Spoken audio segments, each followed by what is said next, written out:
Okay, game. Sige. Sige, bago ko sagutin yon, magbibigay nga ako ng konti. Saan ako dito? So, magbibigay muna ako ng konting background dito. Ano? Itong project na to, bibigyan ko kayo ng kopya nito. No? Bibigyan ko kayo ng, ito yung project briefer na galing sa DPWH. Galing to sa DPWH website. No? Project briefer to. Bibigyan ko kayo ng kopya nito. Ito construction ng isang flood control structure, yan nakikita nyo ngayon.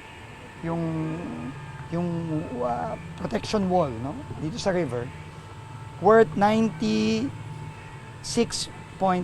million from the 2024 GAA, no?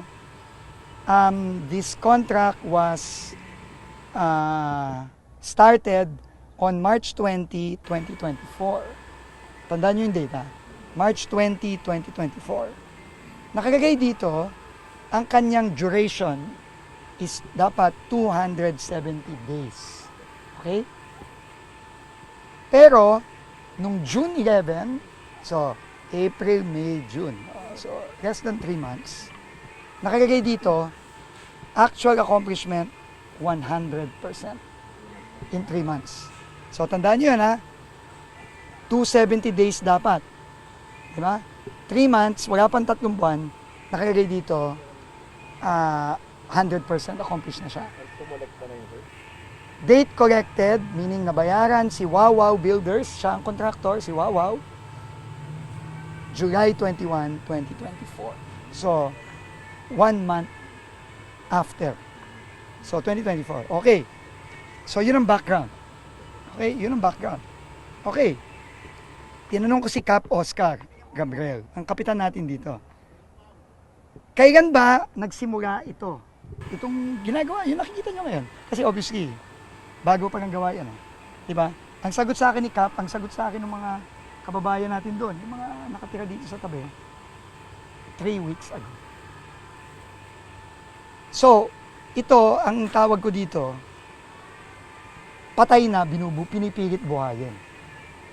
Kasi nabayaran na siya nung last year.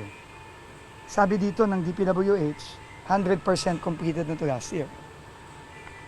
Pero, siguro, 3 weeks ago, umiinit, nag-iimbestiga na ang Senado, nag-iimbestiga na ang Kongreso, nagalit na ang Pangulo. Pinipilit buhayin yung patay. Wala na to ghost project ito Klarong-klaro na ghost project ito.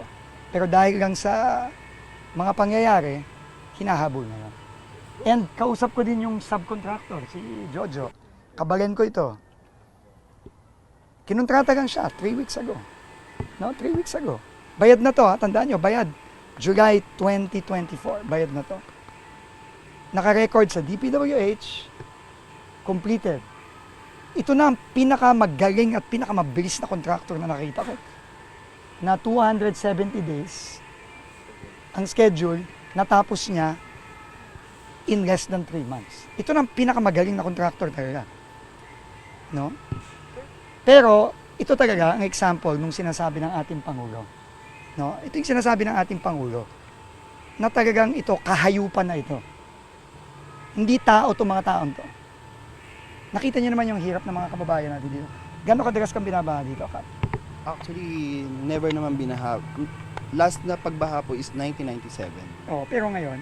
Ngayon po, hindi naman. Hindi naman. Hindi ka naman binabaha? Hindi naman po. Hindi ka ba nagulat na may ginagawang flood control dito? Actually, hindi naman po kasi medyo, ito po kasing area ng Casa Vista is medyo mababa kaya may possible din talagang baha. Pero ito talaga, wala to last year. Yes po, bali yung mga dulo lang po at saka yung simula. Pero yung pinaka-gap, wala po. So, this is almost a 100 million project. Okay, 100 million. Ito talaga, ninakaw yung 100 million na yan. Ninakaw yun. Wala Wala ito Ngayon lang to nagkaroon Ngayon lang hinari si Jojo Subcon lang yan Di ba, wala siyang kasalanan. Naghahanap buhay lang yung kababayan natin na yan Pero itong hayop na wawaw na ito,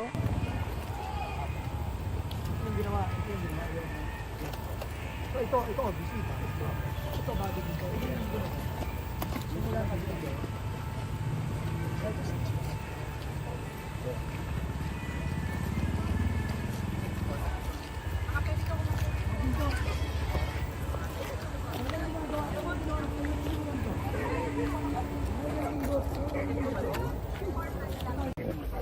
Saan kaya mo? Yung wall. Yung wall mo. 20 po. 20 mm. Opo. 20 mm, ganyan inches to? 3 inches? 2.5? Ilang millimeters ang inches? Ay, ayun. Ay, kapal. Ay, tapos na po. Ilang slope? Kahit po, 15 po. Hindi yan po. Hindi ako nito. Maganda mo. Opo, makanina po kanina. Kapampangan niya pala yung forma. Thanks, John. Pagkita nga mo.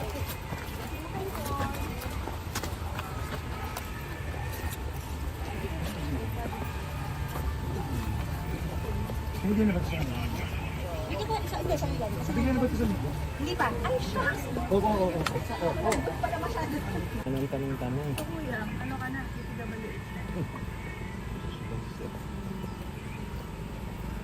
Ano kasi si Shay? Kasi hindi naman siya ghost project. Unfinished.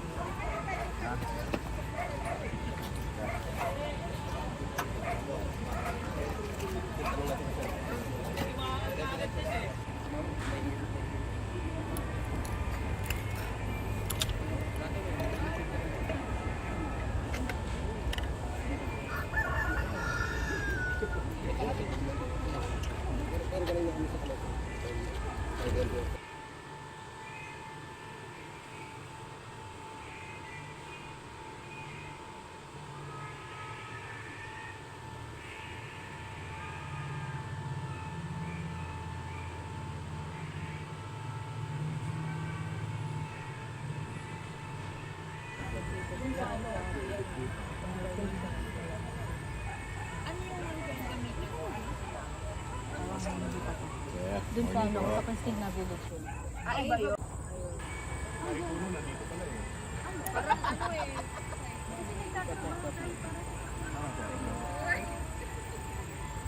Parang balo na baluin po na.